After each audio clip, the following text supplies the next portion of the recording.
y luego cojo y sumo todos los trapecios. Un ejercicio chévere, pero pues eso no lo hacemos. No, eso está bien. Es bonito el ejercicio, pero eso no lo hacemos porque es muy dispendioso. Listo.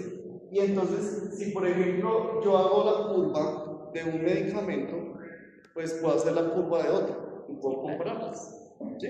Entonces ahí puedo saber cuál tiene mayor biodisponibilidad, ¿sí? Y ahí, entonces meto o introduzco estos términos de acá. Entonces miren lo siguiente. Los medicamentos, si tienen igual principio activo pero diferentes excipientes, se les conoce con el nombre de equivalentes farmacéuticos. ¿Listo? Equivalentes farmacéuticos. ¿No? Pero los equivalentes farmacéuticos no son equivalentes clínicos. ¿Sí? Y no todos los equivalentes farmacéuticos son bioequivalentes. Bueno, voy a explicarlo con un ejemplo. Digamos, un medicamento, un antihipertensivo es el enalapril, ¿sí? Entonces, del enalapril hay diferentes marcas, ¿sí? Entonces, pongamos que yo tengo enalapril de Genfar y tengo enalapril de MK, ¿sí? Y quiero comparar la disponibilidad del uno y el otro, ¿sí? Entonces, pues hago esas curvitas, tomo unos pacientes, le mido la sangre, hago todo ese ejercicio. Al comparar esas dos biodisponibilidades, ojo con lo siguiente. Entonces, pongamos que el de Genfar tiene una biodisponibilidad del 80%. Y pongamos que el de MK tiene una biodisponibilidad del 70%. ¿Sí? 80 menos 70, ¿cuánto da? 10. Se dice que si no hay una diferencia mayor a 20, los dos medicamentos son bioequivalentes. ¿Listo? O sea, ustedes nunca van a encontrar un medicamento que sea igualito al otro. ¿Sí? Pues tienen que ser de la misma marca, ¿sí? Pero para decir es igualito. De diferentes marcas no van a encontrar que sea exactamente igual, pero sí parecido. ¿Y eso por qué es importante? No sé, ustedes tienen el paciente ahí en consulta y ustedes le recetaron enalapril y el paciente se fue al servicio farmacéutico, le dijo, pues el químico farmacéutico le entregó no enalapril de Genfar porque es que ya no tienes, ella se acabó, pero le tengo el enalapril de MK, ¿sí? ¿Se puede? Sí, pues haciendo el ejemplo que el ejemplo hipotético que estamos diciendo, ¿sí? Sí se podría, ¿sí? Porque son bioequivalentes. Ahora, ¿eso es importante? Sí, pero no en todos los medicamentos. Eso termina siendo sobre todo importante en medicamentos, por ejemplo, anticonvulsivantes o anticoagulantes, o sea, los de estrecho margen terapéutico que les mencioné.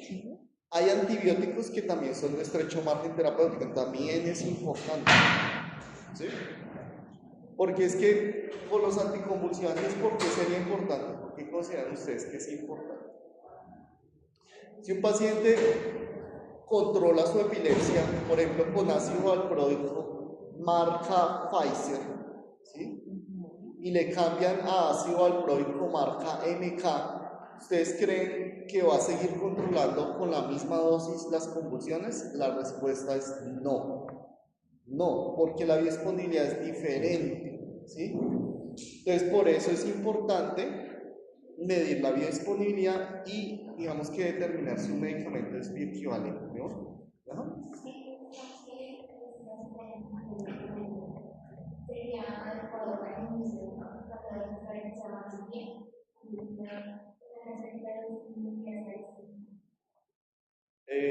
¿Cómo así?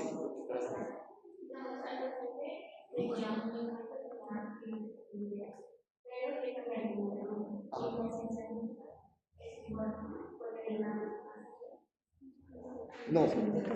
Recuerden que las dosis, pues las dosis están establecidas para todos los medicamentos en general. O sea, es buena pregunta porque, por ejemplo, yo no voy a dar diferente dosis si el medicamento es marca MK, marca Genfar, no.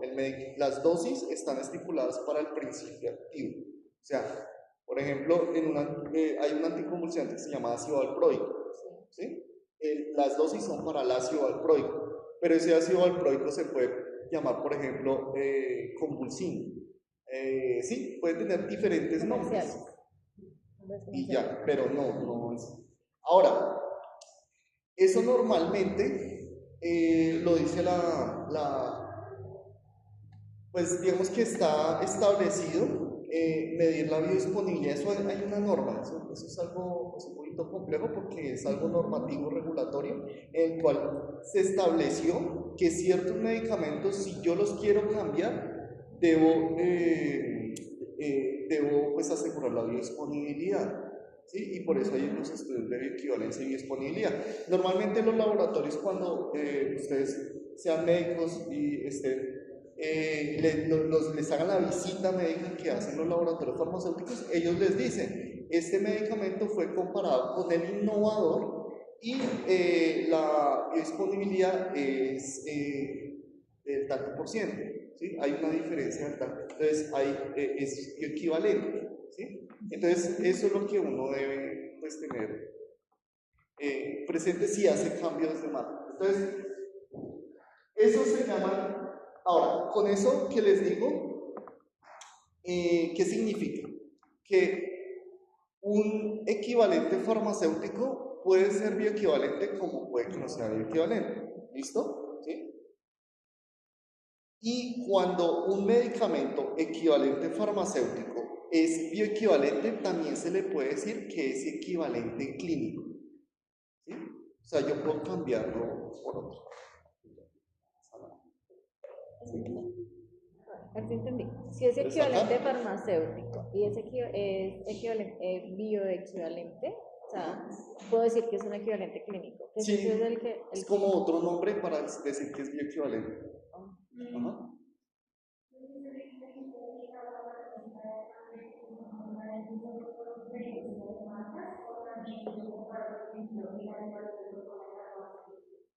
No, tiene que ser por eso es que yo comparo bioequivalencia o comparo biodisponibilidad.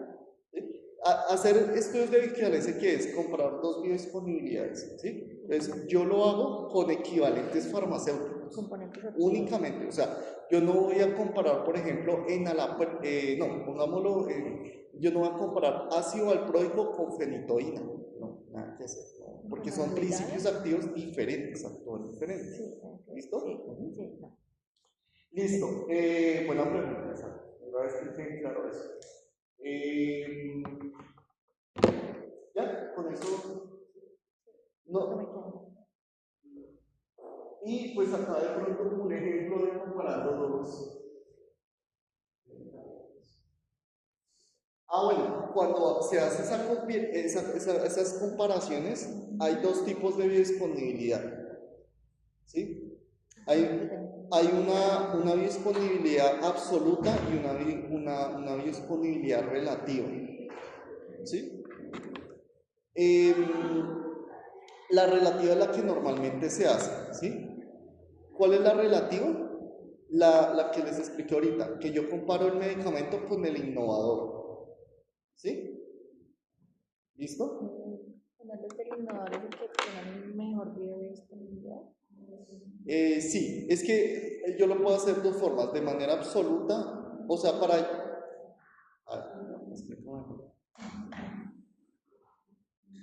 yo puedo tener la biodisponibilidad de dos formas, absoluta y relativa. ¿Sí? Hay dos tipos de biodisponibilidad, por decirlo de alguna forma.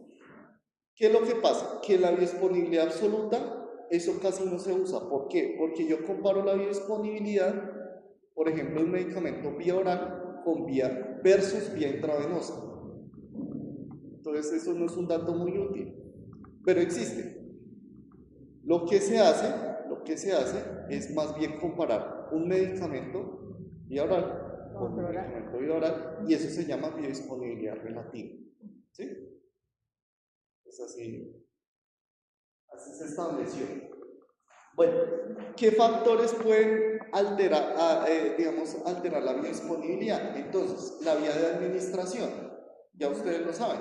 Por ejemplo, no es lo mismo una biodisponibilidad por vía intramuscular, subcutánea, vía oral, ¿sí? Inclusive la forma farmacéutica, porque ustedes vieron que las curvas cambian si es solución oral, cápsula, ¿sí? Entonces, efecto de primer paso. Entonces, después de la absorción sigue la distribución y después de la distribución sigue el metabolismo o biotransformación. ¿Qué es el efecto de primer paso? Resulta que cuando el medicamento está a nivel del intestino se absorbe y pasa a la porta, y de la porta pasa al hígado, y en el hígado se transforma, se metaboliza. Eso es el efecto del primer paso. ¿Listo? Hay vías de administración que no tienen efecto de primer paso o no generan efecto de primer paso. Por ejemplo, la vía intravenosa.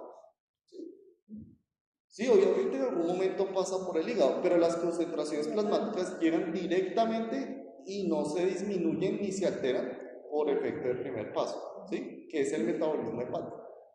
La vía sublingual, ¿sí? ¿Qué es la vía sublingual? Que ustedes le digan al paciente, mire, coja esta tabletica y se la pone debajo de la lengua, o también puede llamarse sublingual si se pone entre los carrillos, ¿sí? Entre la encía y el carrillo. Ahí. Eso también. ¿Y por qué? Porque eso pasa directamente a las venas sublinguales, a la cava y directamente al corazón, ¿sí? Cava superior, a las aurículas. Entonces, directamente al torrente sanguíneo. No tiene efecto de primer paso. ¿Listo? ¿Sí? Ahorita hablamos de la vía rectal porque esa vía rectal sí tiene algo de efecto de primer paso. Pero bueno, sigamos. Interacciones farmacológicas. Entonces, de las interacciones farmacológicas, resulta que vamos a clasificarlas en interacciones farmacocinéticas e interacciones farmacodinámicas. ¿Listo? Así como de manera general, cuando hablo de, por ejemplo, pues, los medicamentos. ¿Qué es una interacción farmacológica? Pues es que un medicamento o un alimento interfiera, ¿sí?, en la farmacocinética o la farmacodinamia del otro medicamento. ¿Listo? ¿Sí? Eso es un factor también que afecta a la biodisponibilidad, sobre todo las farmacocinéticas. Acá hablamos desde las farmacocinéticas. ¿Por qué? Porque si, por ejemplo, yo le doy al paciente un medicamento y ese medicamento aumenta las concentraciones de otro, ahí va a cambiar la biodisponibilidad del otro medicamento, claramente. Sí, y la formulación farmacéutica ya la mencionamos, ¿sí? Entonces, las soluciones se absorben más, las cápsulas. Bueno, ahora, ¿qué vale este acá?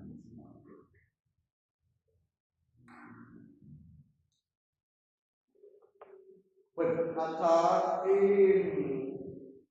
por ejemplo, este es un listado más completo de medicamentos en los cuales yo debería medir la disponibilidad. Yo les doy un ejemplo de los anticonvulsivantes, ¿sí? Pero hay otros.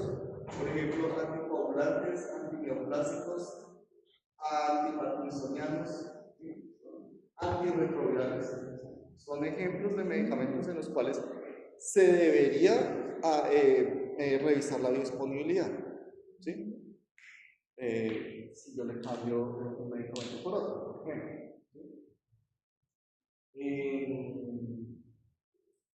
¿Qué más no les había dicho de esa diapositiva?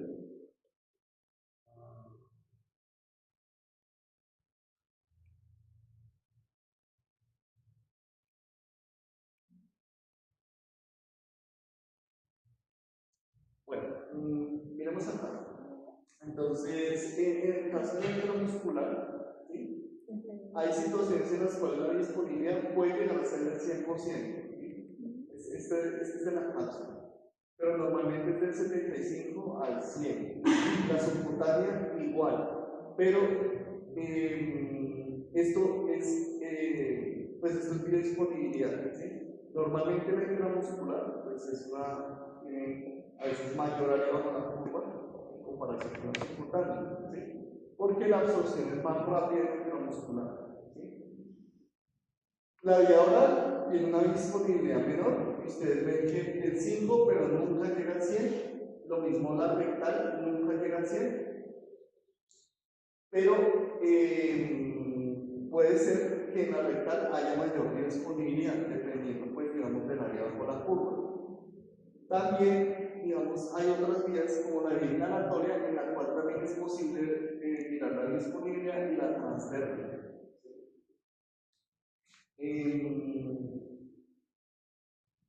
La biodisponibilidad es básicamente como algo que permite o que yo necesito para extrapolar que es el índice de potencial terapéutico de un medicamento, ¿sí? O sea, como todo es teórico, pues nos basamos en la disponibilidad para decir, sí, este medicamento es mejor que este, pero tengan presente dependiendo de la enfermedad, ¿sí? También es importante eso.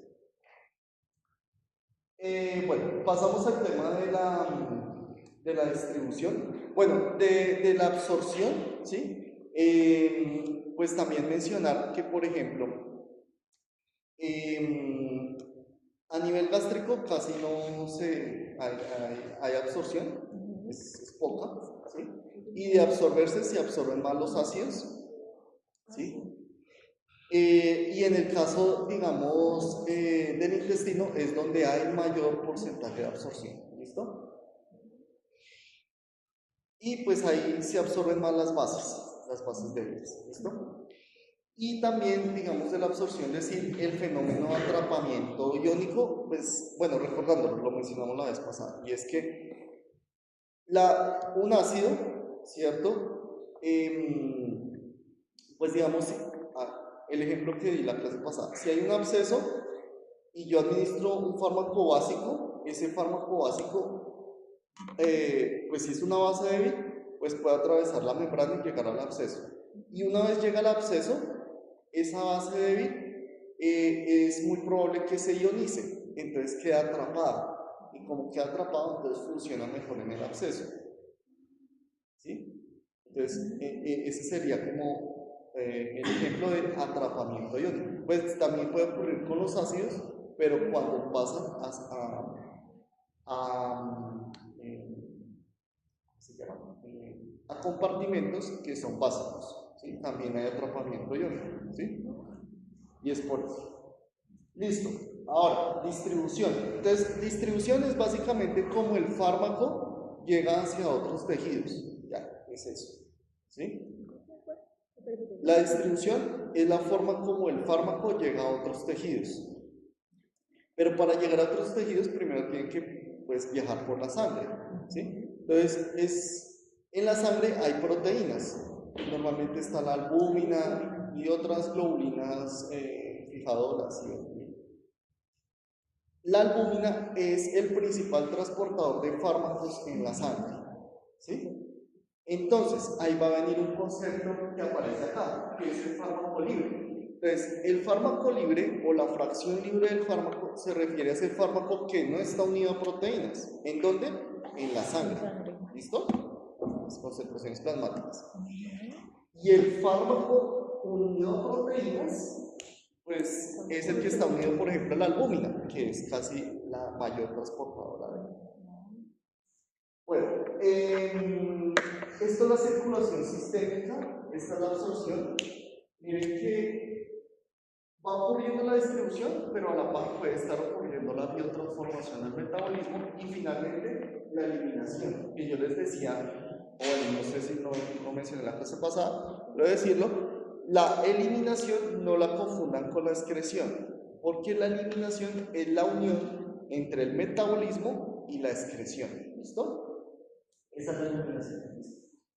Bueno, el fármaco libre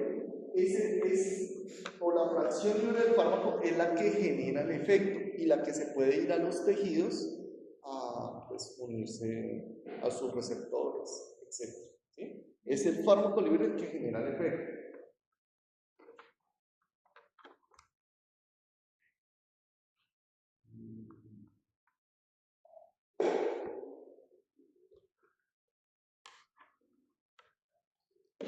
Bueno, Doctor, resulta... tengo una pregunta. Ajá. Es que pues, no entendí muy bien la diferencia entre biofase y la biodisponibilidad, porque en la biodisponibilidad pues habíamos entendido que era cuando el fármaco estaba ya en la circulación sanguínea y que pues como tal ya estaba listo para actuar.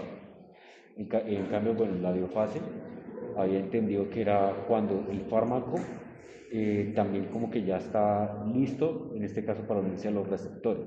Entonces no entiendo muy bien entre Ok, esa parte. pero bueno, es muy diferente. O sea, biodisponibilidad es una medida, ¿listo? La biodisponibilidad es una medida. Es una medida para mirar, digamos, la eficacia de un medicamento y ya, ¿sí? Pero la disponibilidad es la velocidad y la concentración con que el fármaco llega a la sangre, ¿sí? La biofase se refiere más a esa cantidad de fármaco que se va a unir a los receptores, que se puede unir a los receptores, ¿sí? Ahora, pues uno podía como decir, sí, todo lo que llega a la sangre, pues finalmente se va a unir a receptores, pero en realidad eso no es así. Por eso es que la parte de la biofase es cuando ya se une el receptor. Entonces, hay que tener eso pues, como presente. Aunque es muy difícil de medir, por eso no pues, es extrapolatorio. Bueno, entonces acá esta curva básicamente muestra lo que ya hemos mencionado: la absorción, la distribución, que estaría como en ese pico máximo, ¿sí? Y el metabolismo y la eliminación. Acá hay un concepto que es de vida media, ¿sí? Y ahí, pues, digamos, ocurre lo siguiente: hay una vida media de absorción y una vida media de eliminación. En la que vamos a hacer de pronto más énfasis es en la vida media de eliminación. Sin embargo, no quiere decir que no haya una vida media de absorción, sí, también existe.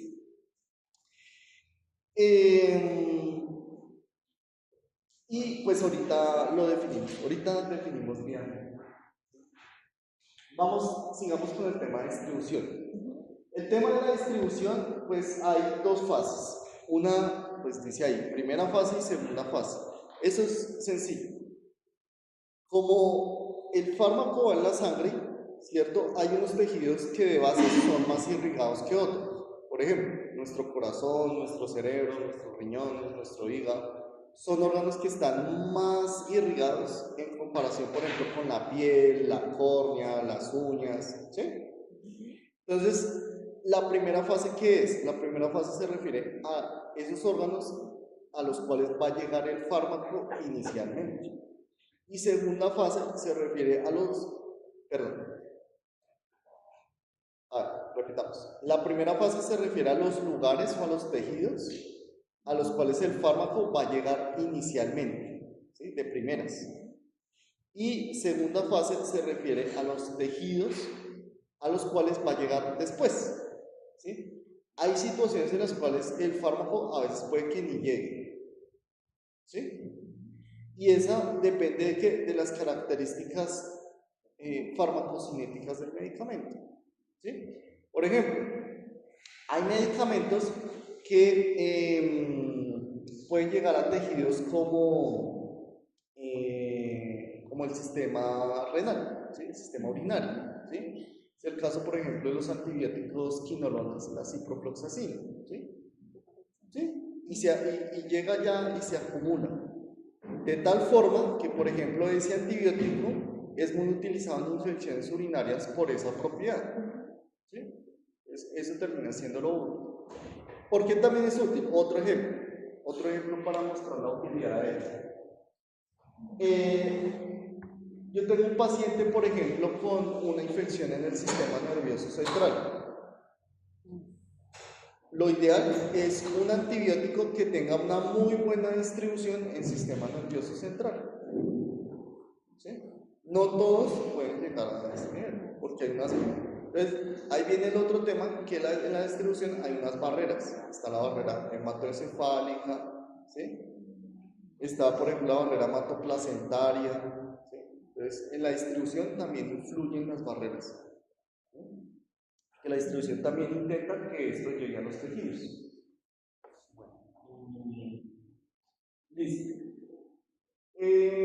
resulta que los fármacos tienen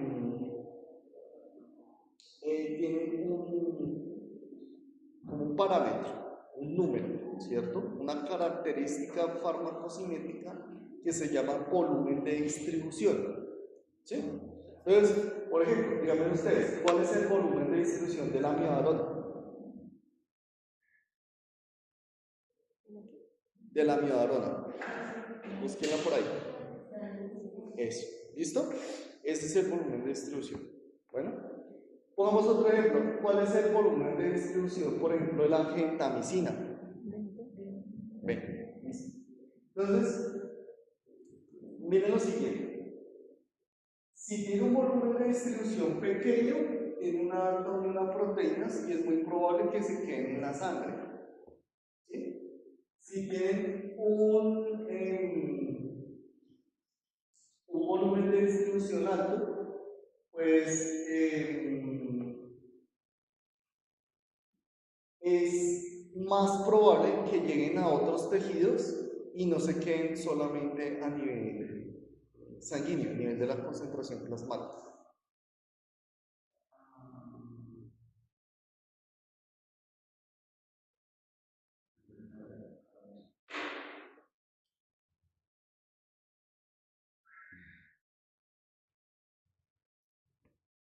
Entonces vamos a hacer primero esto y ya luego nos devolvemos para decir otras características de la distribución.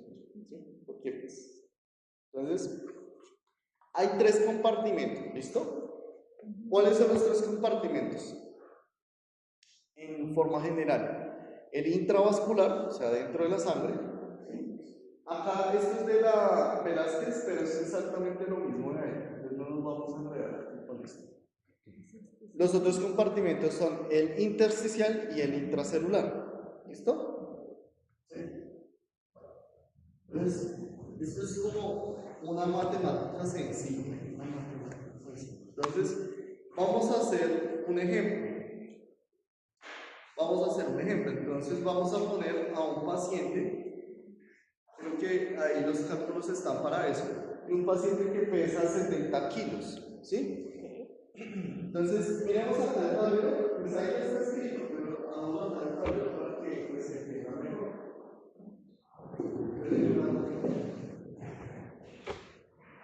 Ese paciente pesa 70 kilogramos, ¿sí?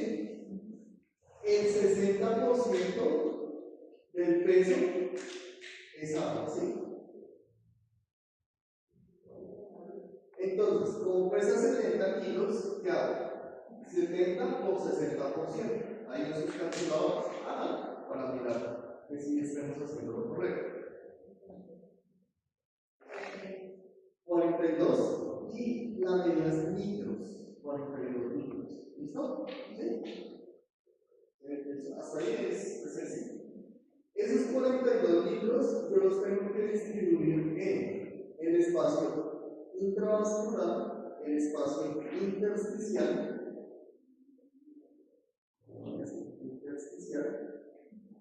y el espacio intracelular. ¿Sí? Entonces, el porcentaje es de la siguiente forma. La mayor parte del agua, ¿dónde está? A nivel intracelular. ¿Sí? De ese 60%, el 40% está a nivel intracelular. ¿Listo? A nivel intersticial podemos decir que el 15%. Y a nivel intravascular, solo el 5%. ¿Sí? Todo eso suma 60. 40 más 15 más 5, 60. ¿Listo? Resulta que pasa lo siguiente. Como tiene 42 litros esta persona, ¿cuánto va a tener a nivel intravascular? Hagamos la cuenta. Bueno, ahí, ¿cuánto? No. O sea, entonces hagan lo contrario.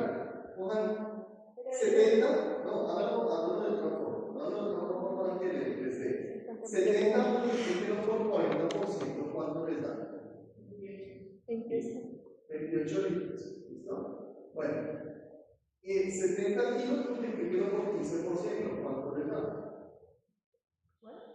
70 kilos por 15%. 10.5. Y otra vez 70, pero ahora por 5%. ¿Cuánto les da? ¿Cuánto? Todo esto debe sumar, eso es 42.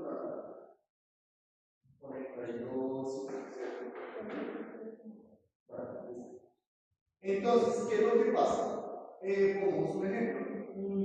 ¿Se acuerdan el volumen de distribución de la miradora? ¿De la miradora? ¿De la miradora? ¿La tenemos ahí? 96. 97. 97. La miradora 97. ¿Y cuál fue el otro ejemplo que vimos? ¿Cuánto era? ¿El 25? ¿O 20? Pongamos otro ejemplo para que pues, podamos hacer el ejercicio pequeñito.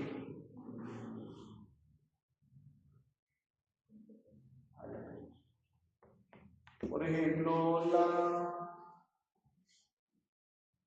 bueno, puede ser el líquido, que es 0 punto algo, por eso dice ahí 0. El líquido.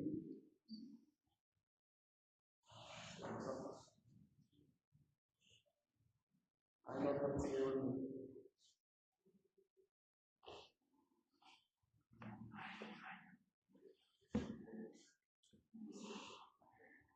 Bueno, ese es el. Entonces, ¿qué pasa? Ese volumen de distribución es algo teórico, pero es algo que uno utiliza para mirar cómo se está distribuyendo ese fármaco. En el caso de la miradora llega al espacio intravascular. ¿Sí o no? Miren, es 97. ¿Cuánto nos da? 3.5, 10.5 y 28. 97 es mayor a 3.5, entonces pasa al espacio intravascular. ¿Sí? O sea, está en el espacio intravascular. ¿No? 97 es mayor a 10.5. ¿Sí? Entonces, está también en el espacio intersticial. Ahora, el 97 es mayor a 28. Sí, también. Resulta que la miradora no solamente está en el intravascular, no solamente se distribuye a nivel intersticial, sino también a nivel intracelular. Bueno, hagamos el ejemplo del líquido para que lo podamos. Y ahorita de la metafísica. En el caso del líquido es 0.5. 0.5 es mayor a 3.5. Entonces, ¿qué pasa? Sí, se queda en el espacio intravascular, pero no sale de él. ¿Listo? ¿Llega al espacio intersticial? No, porque pues, los números no dan. Ni tampoco a nivel intracelular. ¿Listo? Sí. O sea, aquí se hace. Bueno, está ahí. ¿Sí es igual que se queda?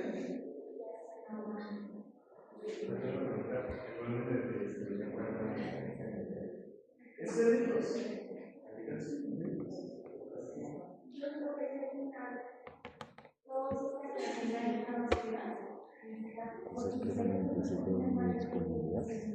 Sí, porque básicamente, si no, yo estaría diciendo, oiga, eso no alcanza los procesos plasmáticos. No, eso no.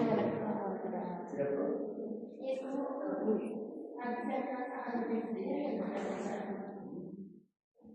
Sí, exacto. Bueno, eso es como algo teórico. ¿Qué es lo que pasa? Hay otras características del líquido que van a decir, uy, pero espere, el líquido se utiliza como estabilizante del ánimo, y como estabilizante del ánimo, pues debe llegar al sistema nervioso central. Es que el líquido es un ion. y como está en la sangre, puede atravesar la barrera hematoencefálica y llegar al cerebro. Nosotros tenemos sangre en nuestro cerebro, ¿sí? Cerebro celular. Entonces, ¿sí? Entonces, eso es lo que pasa. Ahora, ¿por qué esto es importante? Imagínense un antígeno plástico.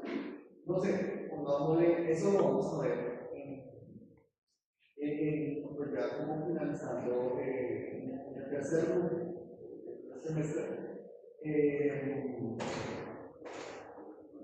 A ver, mencionemos, por ejemplo, bueno, la citarabina. Entonces, imagínense la citarabina. La citarabina debe tener un volumen de excreción bajo o alto. ¿Qué pensarían ustedes? ¿Por qué? ¿El cáncer dónde es? El cáncer es dentro de la célula. ¿Sí? Debe ser alto. Es por eso. ¿Sí? Claro.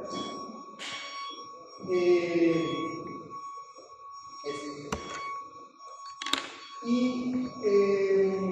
pues eso se define, ¿sí?, como el volumen es la cantidad de fármaco presente en el cuerpo por su concentración en plasma. ¿Sí? Así se define el volumen de distribución. La medida que acabamos de. Todo fármaco tiene un numerito que se llama volumen de distribución. Ya.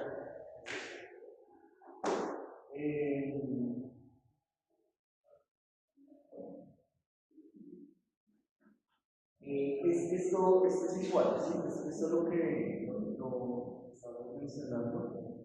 Por ejemplo, digamos la teofilina y un volumen de distribución muy pequeño, ¿sí?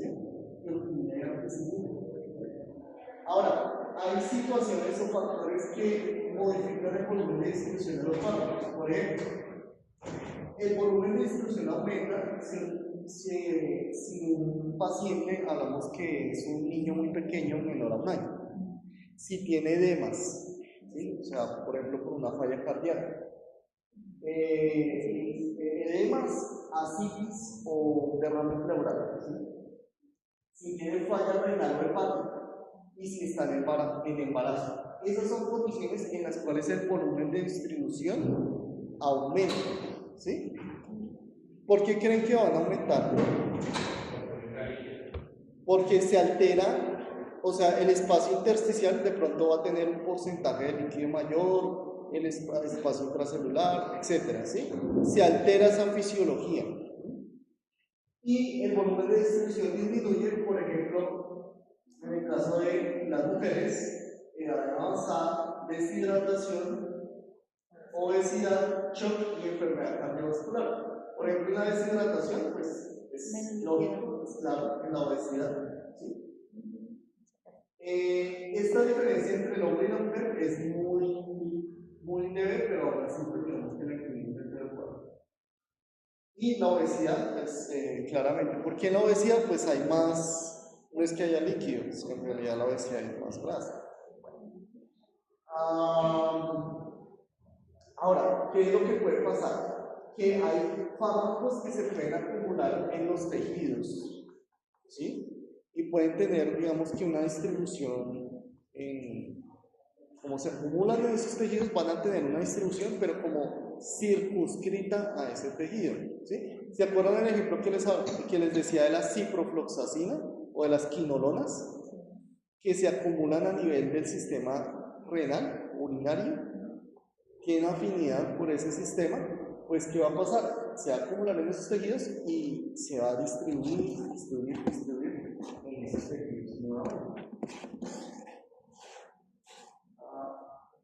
Por ejemplo, acá ustedes lo que ven es el volumen de distribución. Cada uno tiene, recuerden que es el ácido úrico, es un fármaco antirretrogrado que ustedes van a ver.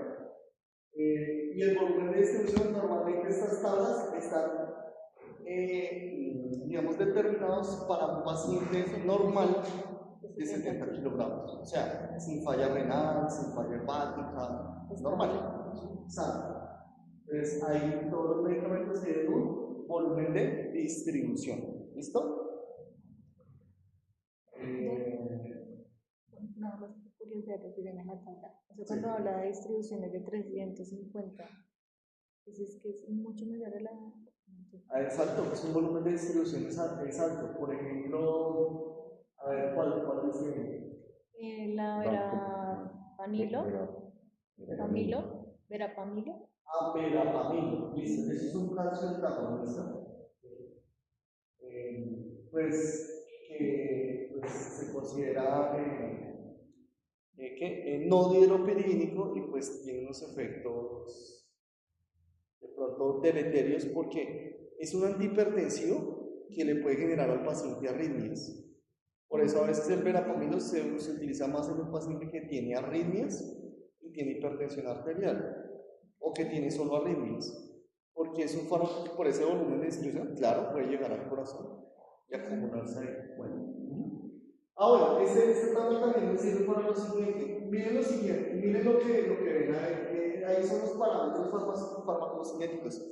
Por ejemplo, la primera columna que dice, la F, biodisponibilidad, del 98, del 26%, ¿sí? La biodisponibilidad.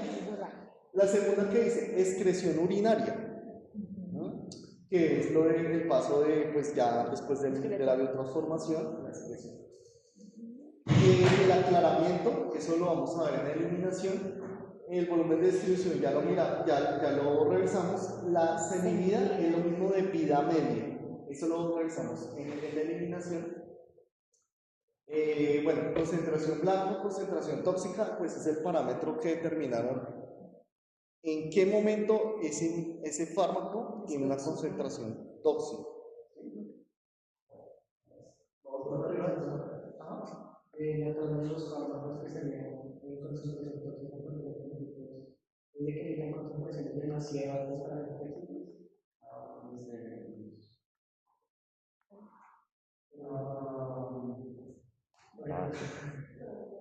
No, que no tiene. No tiene, sí.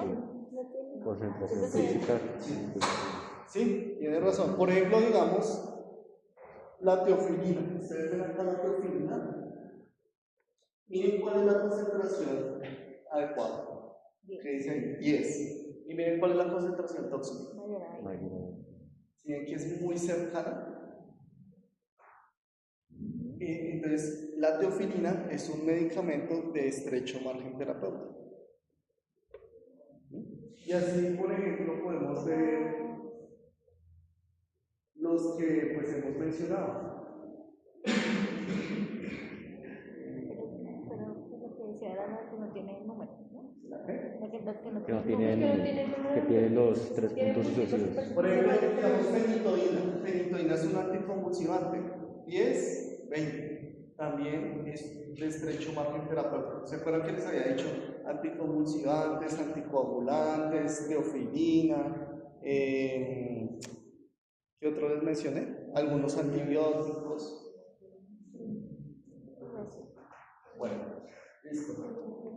Bueno, aprovechemos esta diapositiva para decir eso.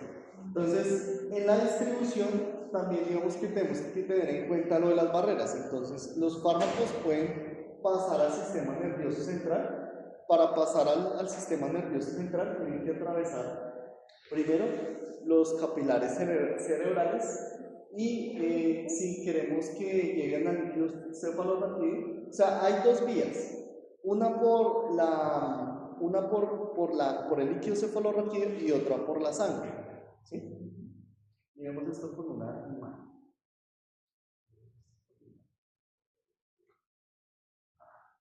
Esta es la sangre, ¿sí?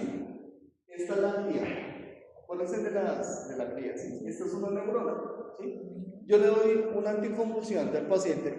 ¿En dónde tiene que actuar? En la neurona, ¿sí? Entonces, ese anticonvulsivante sí o sí tiene que llegar a la neurona, ¿sí? Entonces, para que llegue a la neurona, pues, ¿qué tiene que pasar? Una forma es que pues, circule la sangre, se distribuye la sangre, y una vez se distribuye la sangre, atraviese las células de la glía y llegue a ese espacio, digamos, ese es el número 1, del capilar al espacio intersticial, y de ahí pues digamos el paso 5, que es entrar a la neurona, ¿sí? ¿Listo? Eso tiene que pasar con el fármaco. Porque hay una barrera que es la barrera hematoencefálica. Sin embargo, este también me sirve.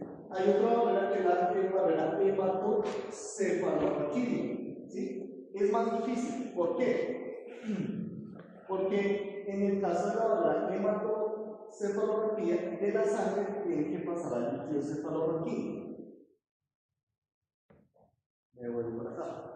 De la sangre tiene que pasar acá, al líquido cefalorraquídeo. Entonces, para que llegue allá, normalmente tiene que pasar de la sangre, puede llegar acá al espacio intersticial y de pronto, en el paso 4, llegar al líquido cefalorraquídeo. ¿Sí? Pero digamos que no hay un paso que permita, como ustedes lo ven ahí. Bueno, perdón, digamos en el paso 2, sí, la sangre pasa directamente al líquido cefalorraquídeo. ¿Qué es lo más común? Que tenemos que atravesar todo para llegar al líquido cefalorraquídeo. Y esa es la explicación por la cual, cuando a un paciente le hacen esa anestesia raquídea, ¿sí? ¿Qué hacen? Cogen ahí en la espalda, ¿sí? Le ponen un catéter, que normalmente es largo, y ahí, una vez ese catéter atraviesa pues, la dura madre, la pia madre, ¿sí?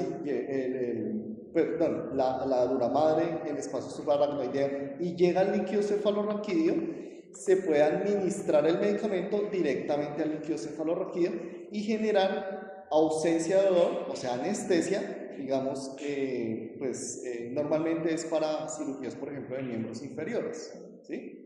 Entonces, ese es un ejemplo de vía de administración que se llama una vía de administración intrarraquídea, ¿sí? Lo hace el anestesiólogo al momento de operar, al momento de que pasen una paciente a una cirugía y no sea una anestesia general, total, ¿sí?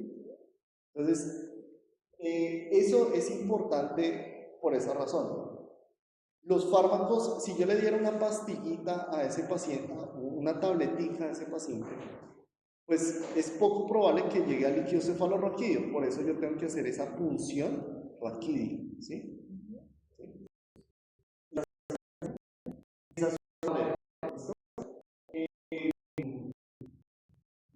Si es posible esa tabla central. ¿Ok? Porque resulta que carecen de barrera hematoencefálica. ¿Cuáles? Estos que aparecen acá.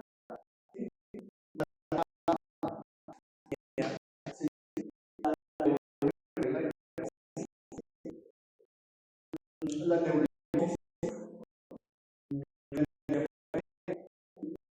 Bueno, ese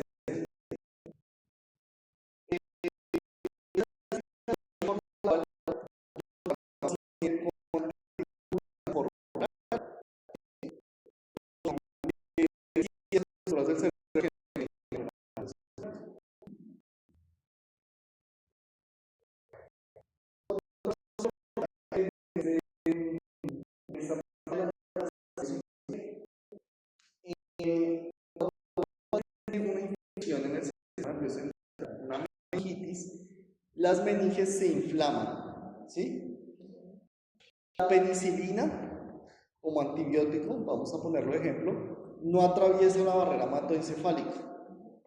Pero ¿por qué yo le puedo dar a un paciente que, por ejemplo, tiene neurosífilis penicilina?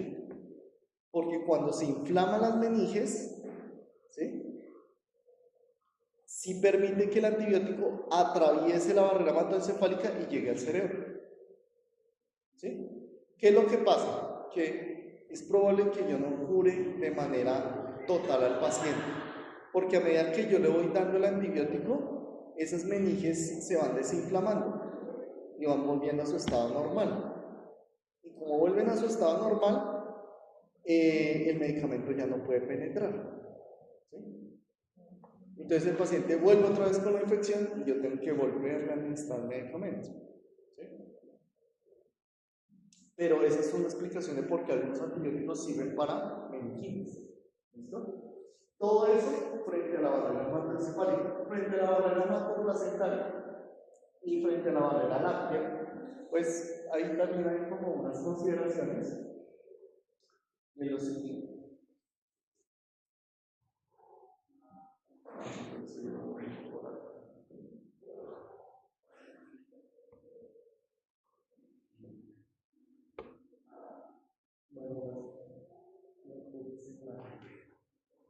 Pero digámoslo con esto. Digamos que los fármacos es difícil que lleguen al feto por la barrera hematoplacentaria. ¿Sí? Sin embargo, por ejemplo, si yo administro un medicamento, por más de 40 minutos es probable que pase, sobre todo si tiene características de lipofilicidad, que sí es bastante lipofílico. ¿Sí? Esa es la explicación por la cual ustedes saben que es una cesárea, ¿sí? Entonces en una cesárea, pues no se la, o sea, tienen que anestesiar a esa paciente, tienen que quitarle el dolor. ¿Esos anestésicos pasan al feto? Si dura más de 40 minutos la cirugía, sí.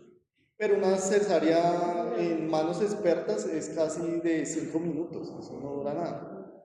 5 o 10 minutos. Entonces, o a veces hacen anestesia rápida, pero digamos que hagan anestesia general, ¿sí? Entonces, pasarían al feto si esa cirugía dura más de 40 minutos, ¿sí? Y ese es como el espacio o el intervalo que normalmente dicen que los fármacos pueden atravesar la barrera hematoplacentaria.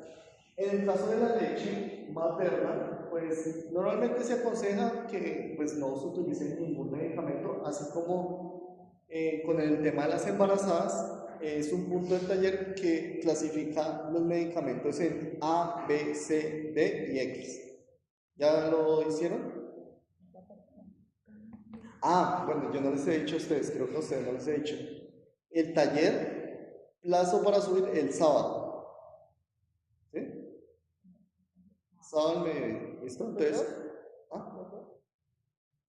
De farmacocinética y farmacodinámica de todo. 3 y el de la tabla de... Los dos talleres. Sí, farmacocinética o farmacodinámica y también hay una parte de farmacéutica, ¿no? Ese, sí. Ambos, los dos. ¿Sí? Porque ya el otro miércoles ya tienen ustedes su examen. Listo. Paréntesis en eso. Entonces, los fármacos se dividen en A, B, C, D y X. ¿Cuáles le pueden dar ustedes a las mamás? A las mujeres embarazadas. Los A y los B. Los C, sí, pero digamos que hay estudios que han mostrado riesgos, ¿cierto? Los que definitivamente sí no pueden dar son los X. Y los D, pues a menos que sea algo muy urgente, pues tocaría dar. ¿Sí? O sea, es como un balance riesgo-beneficio. No puedo dar espera. ¿Listo? ¿Sí? Igual ustedes hacen el punto y ahí digamos que se ilustra más la esto. Eso es en cuanto a medicamentos. En cuanto a la leche materna, pues básicamente lo que dice es que más del 85% que de los fármacos, o sea, si los fármacos tienen una unión a proteínas más del 85%, poco de este fármaco va a pasar a la leche materna. Pero en el caso de fármacos que son bases débiles, ¿sí? Van a tener mayor probabilidad de pasar a la leche materna. Y eso está en relación a que el pH del plasma es 7.4 versus el pH de la leche que es 6.5. ¿Sí? Entonces, los fármacos que son bases débiles tienen mayor probabilidad de pasar a la leche materna. Los fármacos que tienen bajo unión a proteínas tienen mayor probabilidad de pasar a la leche materna. Y dentro de esos medicamentos, acá hay ejemplos: el litio, los betabloqueadores, los corticoides, los anticoagulantes, ¿sí? Son ejemplos de esos.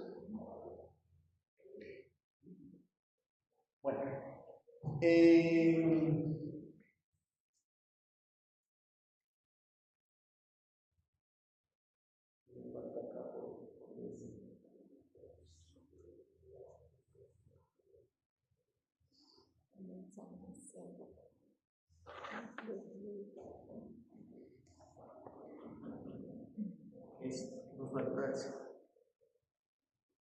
Entonces, la albúmina es el principal transportador de los fármacos. Hay 4 sitios de unión a la albúmina, ¿listo? Acá por eso acá yo les puse esta tablita.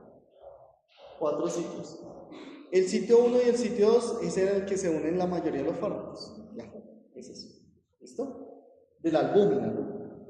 Los otros, las otras proteínas a las cuales se pueden unir los fármacos son la glicoproteína ácida alfa 1, la globulina fijadora de hormonas sexuales o globulina fijadora de tirosina y ya. Normalmente los enlaces son fuentes de hidrógeno y fuerzas de Van der Waals. Y pues hay unas sustancias que se unen por enlaces covalentes. Lo ideal es siempre pues por enlaces débiles como fuentes de hidrógeno y fuerzas de Van der Waals. Y también tener en cuenta lo siguiente, y es que aparte de lo que ya explicamos del sistema nervioso central, hay fármacos que tienen afinidad. Hay fármacos que tienen afinidad por otros sistemas, como por ejemplo el hueso, ¿sí? Entonces, el ejemplo son las tetraciclinas, son antibióticos que vamos a ver. Las tetraciclinas son fármacos que se fijan al hueso, se distribuyen muy bien en el hueso, ¿sí? Tanto así que, pues, digamos que no es conveniente, por ejemplo, en niños que están muy pequeños, porque puede impedir el crecimiento, ¿sí? Entonces, las tetraciclinas se fijan muy bien al hueso y es porque tienen afinidad con el calcio. ¿Listo? Es por eso. ¿Listo? Bueno, con eso, absorción, distribución y esto.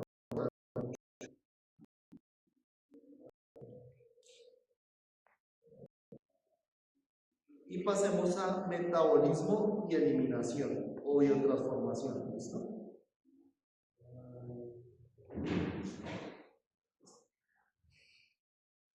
Bueno, entonces con el metabolismo lo siguiente. Entonces, la función del metabolismo, la biotransformación, es volver una sustancia más hidrosoluble para que sea eliminada. Resulta que hay un concepto que se llama profármacos. ¿Lo han oído? Profármacos. ¿Qué es un profármaco? Cuando un tipo de medicamento no es activado, pero él entra al organismo y pasa una activa y bueno, más o menos. Entonces, ¿qué es lo que pasa? Que con el metabolismo, la biotransformación, los medicamentos se pueden activar o se pueden inactivar. ¿Listo? Los que se activan, ¿cuáles son? Los profármacos. Es decir, es un fármaco que una vez se metaboliza puede ejercer su efecto. Ejemplos, voy a poner un ejemplo, el omeprazol. El omeprazol se metaboliza y ahí sí se genera el principio activo que puede generar la acción. ¿Listo? Pero la mayoría de los fármacos no son así. La mayoría de los fármacos se inactivan con la biotransformación. Por eso.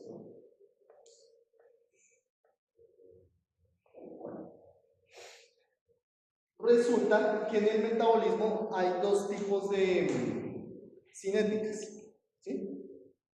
Entonces, cinética de orden 1 y cinética de orden 0. ¿Listo? Yo creo que así les va a quedar fácil entender esto. Y es, o si ya lo entendieron, pues reforzarlo. Y es, la cinética de orden 0 es la saturación. ¿Listo? La saturación. O sea, hay saturación como tal.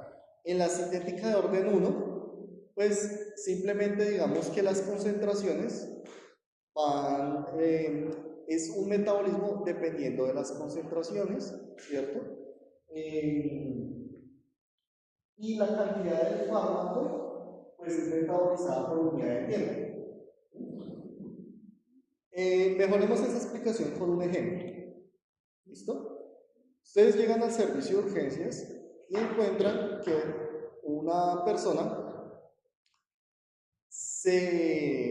tuvo un intento suicida. ¿Sí? Se intoxicó con amitriptilina, un antidepresivo, triciclo. ¿Sí? No se tomó una tableta, sino se tomó 30 tabletas, todo el frasco. ¿Listo? ¿Qué cinética hay ahí? ¿De orden 1 o de orden 0? De orden 0, porque se satura todo, ¿sí? Y ya en la cinética de orden 0 las concentraciones son altas y tóxicas. En la cinética de orden 1 es lo que normalmente nosotros vamos a ver en los pacientes cuando le damos la dosis correcta en la indicación correcta y el medicamento correcto, ¿sí? Entonces, normalmente los medicamentos, si en una cinética de orden 1, pues sí son bien usados. ¿Listo? En la transformación, en la biotransformación, perdón, o el metabolismo, hay 2 fases, pero no, en realidad hay 3 fases. ¿Sí?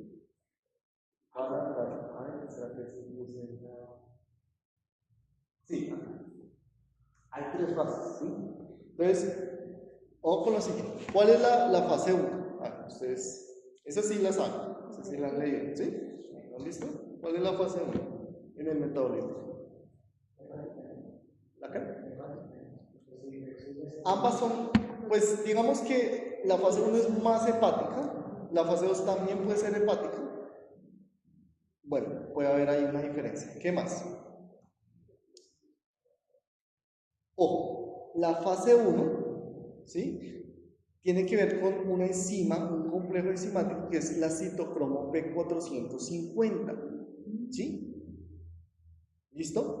Ahora, ¿se acuerdan que habíamos hablado de los profármacos que se activan y hay unos fármacos que no son profármacos y en realidad se inactivan? La fase 1 puede activar, pero también inactivar. ¿Listo? La fase 2 solo inactiva. ¿Listo?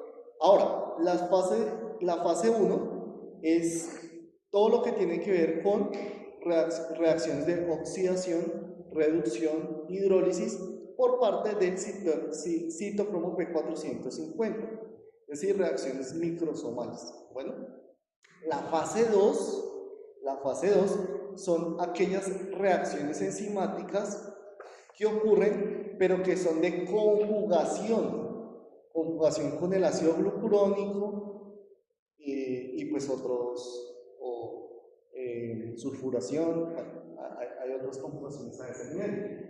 Y la fase 3 es la glutatión, que es la destoxificación. ¿Listo? Entonces, la fase 3 también es una fase de conjugación. Lo que pasa es que ahí, en la fase 3, hay una conjugación con el glutatión. ¿Listo? Y ocurre eso en las destoxificaciones. ¿Sí se entendió? Entonces, retomemos. Fase 1, fase 2, fase 3.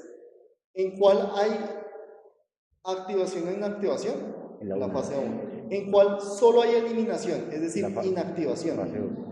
Fase 2 y fase 3. Lo que pasa es que la fase 2 es conjugación con el ácido glucurónico y la fase 3 es conjugación con el glutatión. Pero una pregunta, en la fase 1, cuando tú te refieres a activar ahí, ¿sería lo de los profármacos o...? Sí, claro. Okay. Sí, los que se activan son profármacos. Los que se activan son profármacos. Bueno, entonces, está ahí. Lo que dije está ahí. Vamos a mirar más lejos.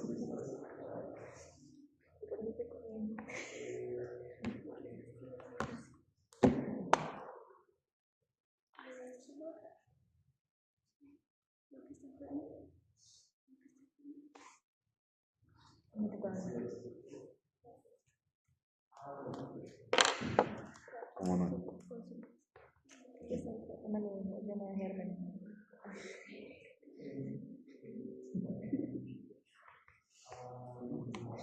Mientras desinfectante. Me parece. Mire, por ejemplo, acá mencionan a los fármacos, entonces dice que el enalapril es inactivo hasta que se convierte por actividad de la esterasa en enalaprilato diácido. Es un ejemplo de fármacos. Fase 1, fase 2. ¿Sí? ¿Cuál es el objetivo del metabolismo? Que un lipofílico se vuelva más hidrofílico. Y como se vuelve más hidrofílico, se vuelve más hidrosoluble y puede ser eliminado a través de la orina. Otros ejemplos de profármacos: la ciclofosfamida, que es un antineoplásico, y el ácido acetilsalicílico. ¿Sí? Y ahí mencionan también otros, por ejemplo la carbamazepina, la terfenamina y el irinotecano. Bueno, vamos a hablar de las reacciones de fase 1, ya que estamos acá mirando a la carbamazepina. Ustedes ven quién metaboliza la carbamazepina en las reacciones de fase 1. La citocromo P450, pero una isoenzima específica. ¿Cuál? La 3A4. ¿Listo? Entonces, resulta que hay un complejo enzimático en la fase 1 que es la citocromo P450, pero como complejo enzimático me refiero a que tiene varias isoenzimas. ¿Sí? ¿Cuál es la que metaboliza casi el 50% de los fármacos? La 3A4. Sin embargo, hay otras, por ejemplo, la 1A2, la 2C9, la 2C19, la 2D6, la 3A5, la 3A2. ¿Sí?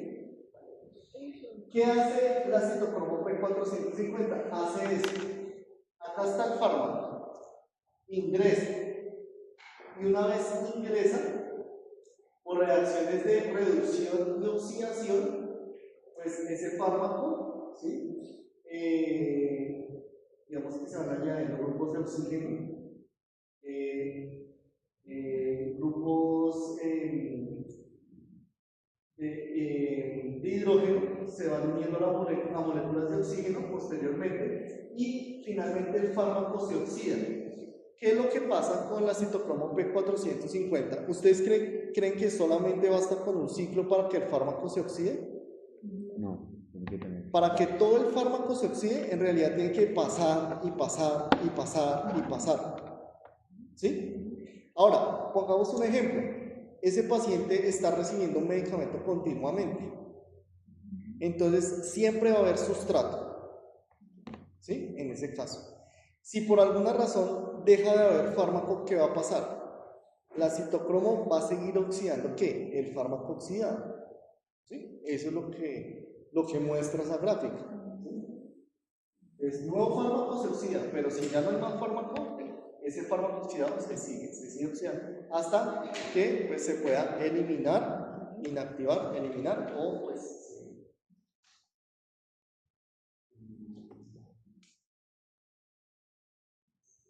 acá, miremos esto. Entonces, estas son las principales enzimas que metabolizan. Entonces, la 3A4 ya la notaron ahí, ¿cierto? Aparte de la 3A4, ¿cuál incluiría de todas esas? ¿Cuál ven la lista más larga? La 2D6. Exacto, es la 2D6. Entonces, la 3A4 y le sigue la 2D6. Luego podríamos incluir la 1A2 y ya el resto. El resto son 2E1, 2E19, 2E9. Pero las tres principales, ¿cuáles son? La 1A2, la 2D6 y la 3A4. Ojo, acá viene un concepto importante que es en el tema de interacciones farmacocinéticas. En las interacciones farmacocinéticas pueden haber interacciones a nivel del metabolismo. ¿Sí? Entonces, hay medicamentos que son inductores y también alimentos que son inductores y hay medicamentos y alimentos que son inhibidores. ¿Sí? ¿Qué entienden ustedes o qué deducen ustedes de inductor? Inducir. Como que aumenta, Aumenta el metabolismo. ¿Listo? ¿Y qué sería un inhibidor? No lo dejan actuar, no lo dejan activarse. Listo. Entonces ahora yo les hago una pregunta. Yo tengo un fármaco A, ¿cierto? Que lo doy de manera concomitante, es decir, al tiempo con el fármaco B. ¿Sí? El fármaco A es un inductor del fármaco B. ¿Sí? ¿Qué va a pasar con las concentraciones plasmáticas del fármaco B?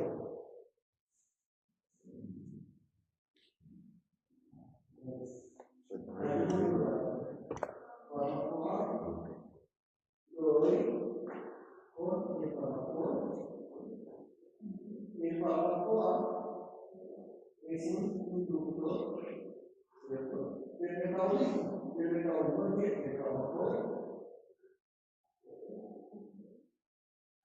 Pregunta, ¿cuáles van a ser las concentraciones plasmáticas del fármaco B? ¿Aumentan? ¿O disminuyen? Entonces, induce al metabolismo. Y si induce al metabolismo, respuesta correcta, ¿listo? El mismo ejemplo, un ejemplo, ya no con inductor, sino con inhibidor. ¿Listo? Entonces, misma pregunta, ¿las concentraciones aumentan o disminuyen? Aumenta. ¿Por qué? Pues no está induciendo el metabolismo, o sea, está inhibiendo el metabolismo. ¿Sí? Bueno, con un poquito de complejidad mayor. ¿Qué tal si el fármaco B es un profármaco? El fármaco B es un profármaco. Hablemos de los efectos. Los efectos dependen de las concentraciones, ¿cierto? Entonces, si es un profármaco, los efectos van a aumentar o van a disminuir. En el caso del inductor, podemos considerar el inductor y luego el conjunto. Vamos a hacer la pregunta. Aumentar. Para aumentar. Pues resulta que si es un inductor, va a inducir el metabolismo y va a tener más metabolitos activos, porque es un profármaco. Entonces, el efecto sí va a aumentar, ¿cierto? Pero si por el contrario damos un inhibidor, ¿cierto? Y si es un profármaco, el efecto va a disminuir. ¿Listo? ¿Sí? ¿Sí es la diferencia? ¿Eso es importante? Pues sí. Es importante porque, por ejemplo, el paciente se puede intoxicar si yo le doy un medicamento que es inductor del metabolismo con otro medicamento pues, que se metaboliza para que sea sencillo. Vamos a ver ejemplos. Pues ahí están, pero están como ejemplos. Yo les hice como aparte. Por ejemplo, yo doy carbamazepina, que es un inductor, ¿sí? No sé, con un. Tenemos la cara. Entonces, esperen, hicimos esta tabla que mencioné.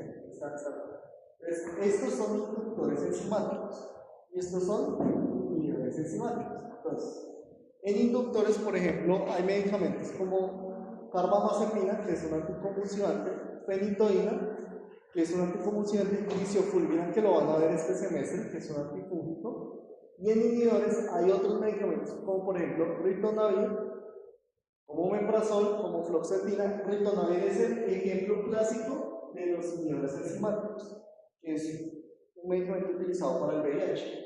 Como el ketoconazol también es un ejemplo de inhibidores enzimáticos, porque el ketoconazol es un antifúngico, ese lo vemos este semestre.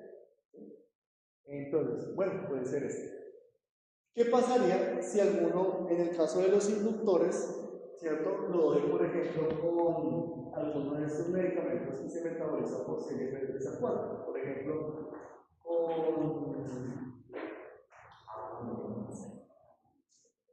con digoxina. Entonces, como lo estoy dando con digoxina, estoy dando un inhibidor con digoxina. Si aumentan las concentraciones de digoxina, ese paciente tiene una arritmia, porque la digoxina es un antiarrítmico. ¿sí? Pero también es un proarrítmico en concentraciones muy elevadas, ¿sí? Entonces, esa es como la relevancia clínica de las interacciones. Puede generar pues, reacciones adversas, efectos secundarios. ¿Sí? Reacciones adversas, efectos secundarios. ¿Qué más ves? Bueno, acá por ejemplo hay más de lo mismo, de esos ejemplos. Fluconazol más fenitoína. Fluconazol inhibe CYP269 que metaboliza fenitoína, entonces disminuye el metabolismo de la fenitoína. Fluoxamina, un antidepresivo con haloperidol, fluoxamina inhibe estas isoenzimas, por lo tanto no se inhiben todas las vías metabólicas del haloperidol y aumentan las concentraciones plasmáticas del haloperidol. Las reacciones de fase 1 son oxidación, reducción y hidrólisis, ¿cierto? Esas se las mencioné. Y las reacciones de fase 2, que son siempre con coagulación. Con el ácido glucurónico principalmente, pero también puede ser con grupo sulfidrilo, metilación, acilación, con aminoácidos también puede ocurrir. ¿Listo? Y las de fase 3, ¿cuáles son? Solo glutatión, conjugación solo con el glutatión. Ejemplo, acetaminofén. ¿Listo? El acetaminofén genera un metabolito tóxico que es la parafenilquinona.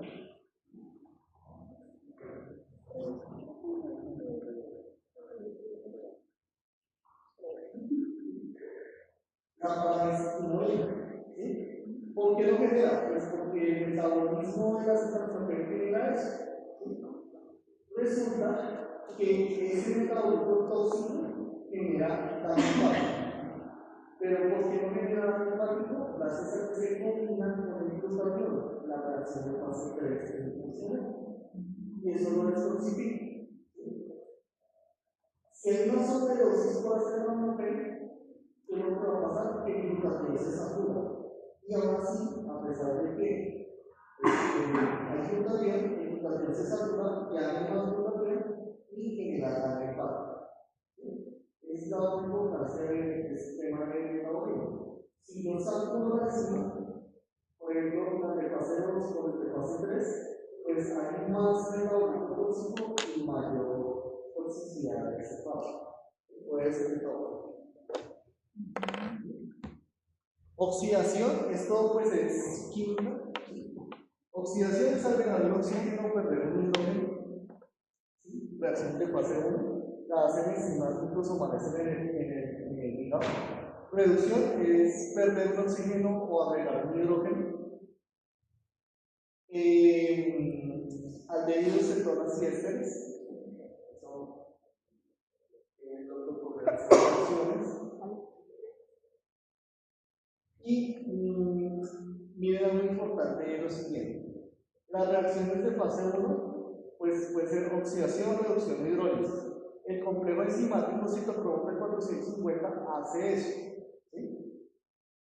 En el caso del alcohol, hay un metabolismo del alcohol y el metabolismo del alcohol es deshidrogenación. ¿Sí? Si no hay metabolismo del alcohol, ¿qué va a pasar? Pues al paciente le van a dar náuseas, vómito, mareo, ¿cierto? ¿Sí? Y son las consecuencias, por ejemplo, de que cuando una persona toma mucho alcohol, parte de ese alcohol no se metaboliza. Y como no se metaboliza, no se elimina. Y por eso esa persona pues, puede perder la conciencia, puede entrar en depresión respiratoria y puede fallecer. ¿Sí? Entonces, ese es el caso, por ejemplo, del alcohol. Por eso se menciona. Hidrólisis es descomposición de una sustancia por intermedio del agua. Conjugación, pues es unión con otras sustancias. Y la conjugación, recuerden, reacciones de fase 2, ya sea con acetilas, grupos acetilos, síntesis de sustrato o ácido glucurónico. Las reacciones, estas son de solo fase 2. Esto ya lo hemos mencionado Aparte del hígado, ¿en qué otros sitios se metaboliza o se biotransforman los medicamentos y los fármacos? En el riñón, ¿sí? A nivel gastrointestinal, a nivel gástrico, ¿sí? En la piel, los pulmones y el cerebro, pero principalmente el hígado, ¿sí? En el caso del plasma, también se metaboliza, a nivel plasmático también se metabolizan los fármacos, ¿sí? Y pues las moléculas complejas se vuelven más biosolubles para su eliminación. Bueno, este es el nombre de las enzimas, oxidadas, reverterasas, glucorontransferasas. Ya explicamos el tema de inducción e inhibición, por un ejemplo. Una imagen. El efecto del primer paso, pues ya lo explicamos, es pues todo esto que ocurre a nivel hepático. Finalmente, el metabolismo, ¿qué va a generar? Una sustancia apolar o polar. Polar, se puede eliminar fácilmente. Y no ionizada o ionizada. Ionizada, es lo más probable. E hidrosoluble. Claro, porque ionizada es compatible con polar. Y apolar con no ionizada. Bueno, hay una situación y es que la circulación enterohepática. ¿Listo? Entonces lo explico así rápidamente. Hay medicamentos que se acumulan en las secreciones biliares. Todos saben cuál es la vesícula biliar, ¿no? ¿Sí? Entonces en la vesícula biliar hay bilis. Hay fármacos que son tan lipofílicos que llegan y se acumulan a nivel de las secreciones biliares. Se eliminan por la bilis y pueden otra vez reabsorberse por el intestino y volver otra vez a circulación plasmática. Eso se llama circulación enterohepática. ¿Listo? Y aquí viene un concepto que es el tema de vida media.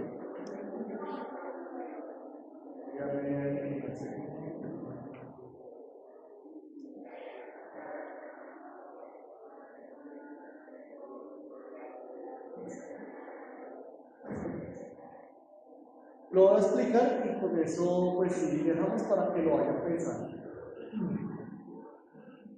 Expliquémoslo con un ejemplo. ¿Sí? La vida media de la acetaminofén es, vamos a decir, 2 horas. Vamos a decir, bueno, en realidad es 4 horas.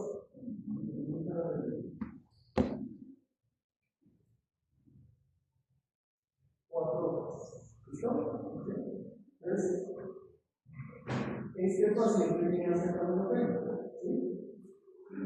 Ya pasamos a la eliminación, por eso voy a introducir el concepto de vida media de eliminación.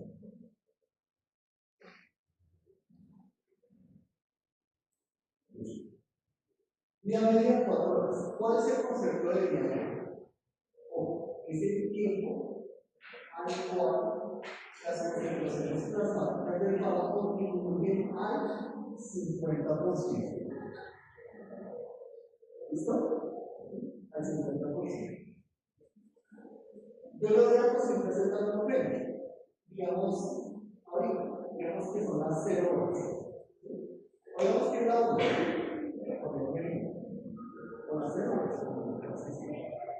A las 4 horas, ¿cuánto volumen de sangre?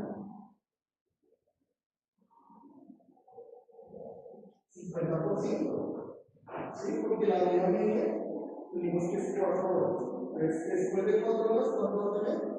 50% de la concentración plasmática. ¿Listo? ¿A cuánto tiempo se elimina? Las 8 horas. ¿A las 8?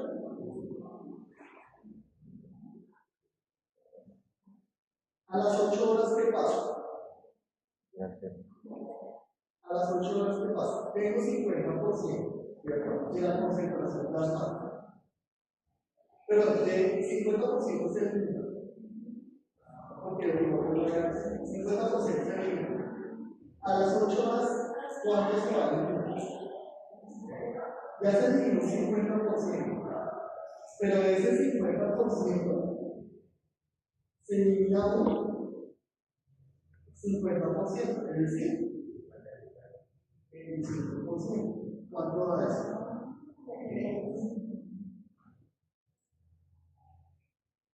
¿Listo? ¿Sí? ¿Sí viene a ver? Más o menos, a las 4 horas se elimina el 50%, a las 8 horas se elimina el 50% de la concentración del 50%. Cada cuánto no se el 50% de lo que hay disponible. Entonces, resulta, pongámosle más horas para cerrar el ejemplo.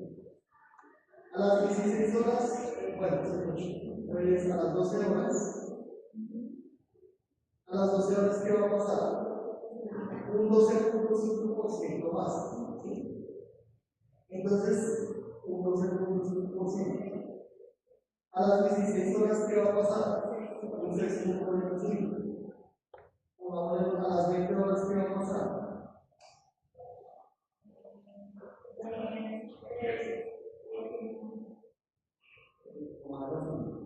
Entonces, así, digamos que el concepto de vida media de eliminación es eso, que a medida que va pasando ese tiempo de vida media, el medicamento va a estar 50% eliminado, 50% de concentraciones basales.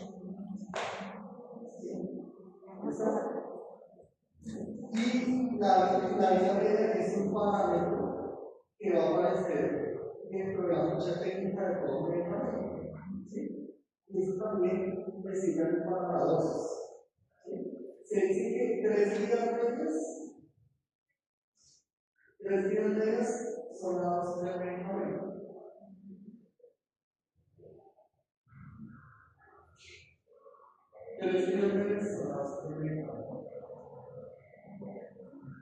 Por ejemplo, un medicamento que la vida media sea 2 horas.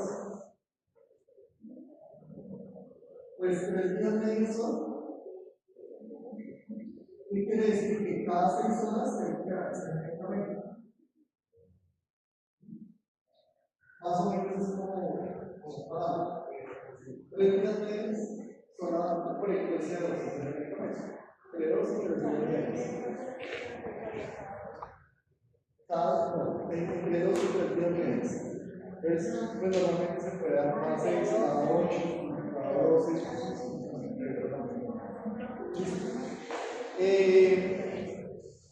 Bueno, nos queda faltando todavía aspectos de la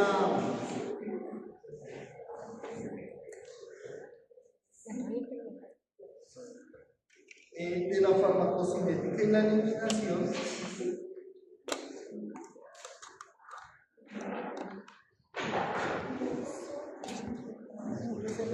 Pero revisamos antes de iniciar el tema de farmacodinámica.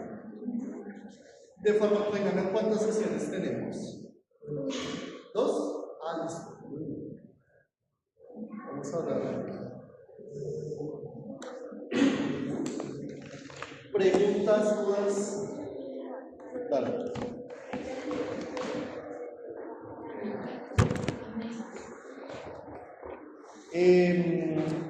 Pero a ustedes están con. Y la doctora Mariluz es individual.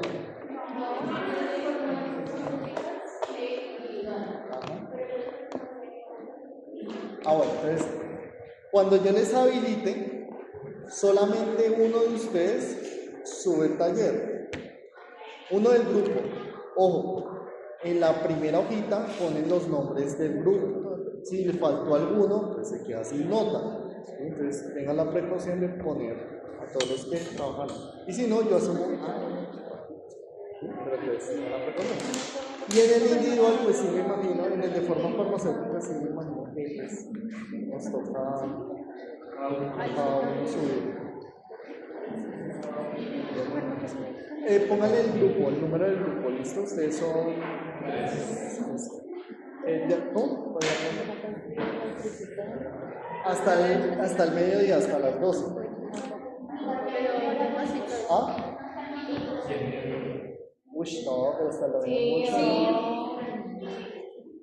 Bueno, domingo mediodía. Porque el sábado teníamos los selectivos. Domingo mediodía. Hagamos una cosa. Yo hago